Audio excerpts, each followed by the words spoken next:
Welcome students. കഴിഞ്ഞ ക്ലാസ്സിൽ discuss ചെയ്തത് സ്റ്റേൺ ഗലാക് experiment. And what is that experiment? The silver atom are allowed to pass through the inhomogeneous magnetic field, non-uniform magnetic field, and it is followed the photographic plate. It was observed that the silver atoms arrived on the screen only at two spots. Okay, that means the silver atom when it enters the magnetic field will experience a force whose direction depends on the orientation of its spin magnetic moment, but that orientations, it is only two orientations of spin magnetic moment, that is minus half and plus half. അപ്പോൾ അവിടെ നമ്മൾ magnetic field apply ചെയ്ത് കൊടുത്ത് Z ഡയറക്ഷനിലാണെന്ന് പറഞ്ഞു. So spin capital S spin ആയിരുന്നു, അല്ലെങ്കിൽ spin angular momentum. അപ്പോൾ അതിൻ്റെ അതിന് രണ്ട് കമ്പോണൻസ് മാത്രമേ പോസിബിൾ ആകത്തുള്ളൂ. ഒന്ന് എസ് സെഡ് പ്ലസും ഒന്ന് എസ് സെഡ് മൈനസും. എസ് സെഡ് എന്ന് പറഞ്ഞാൽ എച്ച് ക്രോസ് ബൈ ടു അല്ലെങ്കിൽ minus H cross by two. So only two components of the spin, Z component of spin. Now we can move on to the next topic, that is sequential Stern-Gerlach experiment. ഇത് Stern-Gerlach എക്സ്പെരിമെൻറ്റിൻ്റെ തന്നെ ഒരു continuation ആണ്. രണ്ട് മൂന്ന് apparatus use ചെയ്യുന്നേ ഉള്ളൂ. That is the beam goes through two or more S T apparatus.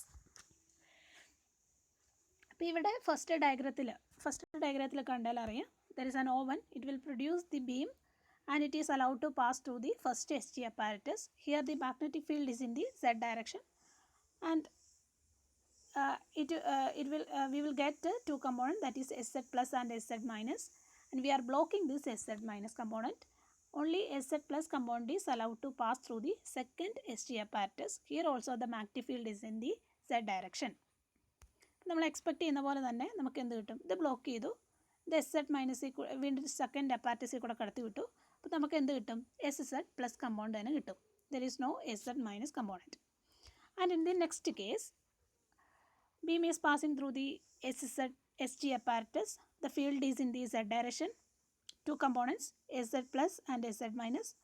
We are blocking this SZ minus component. SZ plus component is passing through the second ST apparatus, but the field is in the X direction. നമ്മൾ field change ചെയ്തു, ഫീൽഡിൻ്റെ direction change ചെയ്തു, ഇതിപ്പോൾ X ഡയറക്ഷനായി.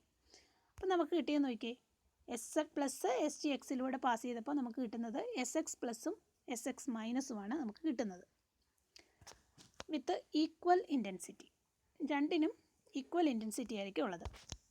ഇനി the third case is more interesting, that is beam is passing through the first apparatus, field is in the Z direction, two components SZ plus and SZ minus. We are blocking this SZ minus component, and only SZ plus is allowed to pass through the second ST apparatus. Here the field is in the X direction. Again we will get SX plus and SX minus as we see in the previous diagram. Okay, ഇത് കഴിഞ്ഞതിന് ശേഷം നമ്മൾ എന്താ ചെയ്യുന്നത് വെച്ചാൽ, ഈ SX minus നമ്മളങ്ങ് block ചെയ്യുന്നു, and only SX plus is passing through the next third Stern-Gerlach apparatus, but the field is in the Z direction. Again we will get two components, that is SZ plus and SZ minus. ഇത് ചിന്തിച്ച് നോക്കിയാൽ ഇവിടെ SZ minus നമ്മൾ already block ചെയ്തതാണ് അല്ലേ. SZ minus already block ചെയ്തിട്ട് നമുക്ക് last ഒന്നും കൂടി എന്ത് കിട്ടും, SZ മൈനസ് തന്നെ കിട്ടും. ബ്ലോക്ക് ചെയ്ത സാധനം തന്നെയാണ് നമുക്ക് ഇവിടെ വീണ്ടും കിട്ടുന്നത് അല്ലേ. ഇപ്പോൾ വേറെ രീതിയിൽ പറയുകയാണെങ്കിൽ, അപ്പം നമുക്കൊരു ക്വസ്റ്റ്യൻ വരും, എന്താണ് ആക്ച്വലി ഇതിൻ്റെ സ്പിന്നിൻ്റെ ഡയറക്ഷൻ എന്താണ് എന്നുള്ളൊരു ക്വസ്റ്റ്യൻ അവിടെ വരും. ഇവിടെ നമ്മൾ ഓൾറെഡി SZ മൈനസ് ബ്ലോക്ക് ചെയ്ത്, എന്നിട്ട് വീണ്ടും നമുക്ക് ബ്ലോക്ക് ചെയ്ത സാധനം തന്നെ ഇവിടെ കിട്ടി. So what is the actual direction? ഒറ്റ ആൻസറേ ഉള്ളൂ, ഇറ്റ് ഈസ് അൺസേർട്ടൻ. നമുക്ക് അത് സർട്ടനായിട്ട് ഒരു കാര്യവും നമുക്ക് ക്വാണ്ടം മെക്കാനിക്സിൽ പറയാനായിട്ട് പറ്റില്ല. അപ്പോൾ ഈ കേസിലാണെങ്കിൽ എന്താണ്, we cannot determine both SX and SZ simultaneously. Okay, അതായത് ഇപ്പം നമ്മൾ SX ഇപ്പോൾ ഈ SZ മൈനസ് ബീമിനെ നമ്മളിവിടെ ബ്ലോക്ക് ചെയ്തു, പക്ഷെ നമ്മൾ വേറൊരു അപ്പാരറ്റസ് വെച്ച് നമ്മളിവിടെ വേറൊരു ഡയറക്ഷനിൽ ഒരു അപ്പാരറ്റസ് ആണ്, നമ്മൾ ഒരു മാഗ്നറ്റിക് ഫീൽഡുള്ള അപ്പാരറ്റസ് ആണ് നമ്മളിവിടെ വെക്കുന്നതെങ്കിൽ എന്താണ്, ഈ SZ മൈനസ് ബ്ലോക്ക് ചെയ്ത കാര്യം ഇത് അല്ലെങ്കിൽ ആ ഒരു ഇൻഫോർമേഷൻ കംപ്ലീറ്റ് ആയിട്ട് ഇവർ ഡിസ്ട്രോയ് ചെയ്തു എന്ന് നമുക്ക് പറയാനായിട്ട് പറ്റും അല്ലേ. It completely destroys any previous information about SZ minus. അല്ലെങ്കിൽ ആ ഒരു ഇവിടുത്തെ എസ് മൈനസ് ബ്ലോക്ക് ചെയ്ത കാര്യം ഇവിടെ വരുമ്പോഴത്തേക്കും എന്താണ് കൗണ്ട് ചെയ്യപ്പെടുന്നില്ല, ഇവിടെ വരുമ്പോൾ കൗണ്ട് ചെയ്യപ്പെടുന്നില്ല. അപ്പം നമുക്ക് അതിൻ്റെ സ്പിന്നിൻ്റെ ഡയറക്ഷൻ എന്ന് പറയുന്നത്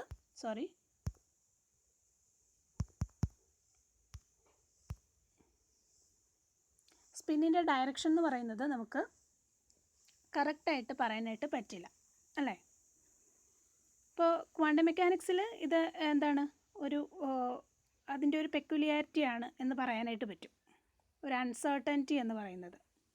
ഇപ്പോൾ ഒരു എക്സാമ്പിളായിട്ട് പറയുകയാണെങ്കിൽ ഡ്യുവൽ നേച്ചർ ഓഫ് ലൈറ്റ് അല്ലേ. ഇപ്പം നമുക്ക് ആ ലൈറ്റ് പാർട്ടിക്കിളാണോ അല്ലെങ്കിൽ വേവ് ആണോ, രണ്ട് പ്രോപ്പർട്ടിയും കാണിക്കുന്നുണ്ട്. ഏതാണെന്ന് നമ്മൾ പറയണമെങ്കിൽ അതിന് കറസ്പോണ്ടിങ് ആയിട്ടുള്ള ഒരു എക്സ്പെരിമെൻറ്റ് ചെയ്യണം. ഇപ്പോൾ ഒരു വേവ് നേച്ചർ കാണിക്കുന്ന ടൈപ്പിലുള്ള ഒരു എക്സ്പെരിമെൻ്റൽ സെറ്റപ്പ് ആണെങ്കിൽ ആ ലൈറ്റ് വേവിൻ്റെ നേച്ചർ കാണിക്കും, വേവിൻ്റെ പ്രോപ്പർട്ടീസ് തരും. ഇനി പാർട്ടിക്കിൾ നേച്ചർ കാണിക്കുന്ന ഒരു എക്സ്പെരിമെൻറ്റൽ സെറ്റപ്പിലാണ് നമ്മൾ ഈ ഒരു ലൈറ്റിൻ്റെ എക്സ്പെരിമെൻറ്റ് ചെയ്യുന്നതെങ്കിൽ അത് ഉറപ്പായിട്ട് പാർട്ടിക്കിൾ നേച്ചർ മാത്രമേ കാണിക്കുകയുള്ളൂ. അപ്പോൾ ഇതിലേതാണ് എന്ന് നമുക്ക് മനസ്സിലാകണമെങ്കിൽ ആ ഒരു എക്സ്പെരിമെൻറ്റ് ചെയ്യണം. എന്ന് പറഞ്ഞാൽ ഇവിടെ സ്പിന്നിൻ്റെ ഡയറക്ഷൻ പറയണമെങ്കിൽ അതിന് കറസ്പോണ്ടിങ് ആയിട്ടുള്ള എക്സ്പെരിമെൻറ്റ് ചെയ്താൽ മാത്രമേ നമുക്ക് പറയാൻ പറ്റുള്ളൂ. അതിന് മുന്നേ നമുക്ക് ഇതാണ് അതിൻ്റെ ഡയറക്ഷൻ, ഇതാണ് ഡയറക്ഷൻ എന്നൊക്കെ പറയാനായിട്ട് പറ്റത്തില്ല. It is uncertain. പക്ഷേ ഇപ്പോൾ ക്ലാസിക്കൽ മെക്കാനിക്സിലാണെങ്കിൽ സ്പിന്നിങ് ടോപ്പിൻ്റെ കേസ് എടുക്കുകയാണെങ്കിൽ അപ്പോൾ അവിടെ അതിൻ്റെ സ്പിന്നിങ് ടോപ്പിൻ്റെ ആംഗുലർ മൊമെൻറ്റം നമുക്ക് L = I ഒമേഗ എന്ന് എഴുതാം. Where I is the moment of ഇനേഷ്യ, omega is the angular velocity. അങ്ങനെയാണെങ്കിൽ ഇപ്പോൾ അതിൽ നമുക്ക് ആംഗുലർ മൊമെൻറ്റത്തിൻ്റെ കമ്പോണൻസ് LX, LY, LZ ഒക്കെ നമുക്ക് സൈമിൾട്ടേനിയസ് ആയിട്ട് തന്നെ അതൊക്കെ സ്പെസിഫൈ ചെയ്യാനും കണ്ടുപിടിക്കാനും ഒക്കെ പറ്റും ക്ലാസിക്കൽ മെക്കാനിക്സിൽ. പക്ഷെ നമുക്ക് ക്വാണ്ടം മെക്കാനിക്സിൽ അങ്ങനെ പറ്റില്ല. ഇനിയിപ്പോൾ ഈ ഒരു എക്സ്പെരിമെൻ്റൽ സെറ്റപ്പ് നമ്മൾ കുറച്ചും കൂടി ഇമ്പ്രൂവ് ചെയ്തെന്ന് പറഞ്ഞാൽ പോലും നമുക്ക് ഈ ഒരു റിസൾട്ട് തന്നെ കിട്ടുള്ളൂ. അതായത് SX പ്ലസ് ഇപ്പോൾ Z ഡയറക്ഷനിലുള്ള മാഗ്നറ്റിക് ഫീൽഡിൽ കൊടുത്തിരിക്കുന്ന ഒരു ST അപ്പാരറ്റസിൽ കൂടെ പാസ് ചെയ്താൽ ഈ റിസൾട്ട് മാത്രമേ കിട്ടുള്ളൂ. അപ്പോൾ ഇതൊരു ക്വാണ്ടം മെക്കാനിക്സിൻ്റെ ഒരു ഫീച്ചറാണ്.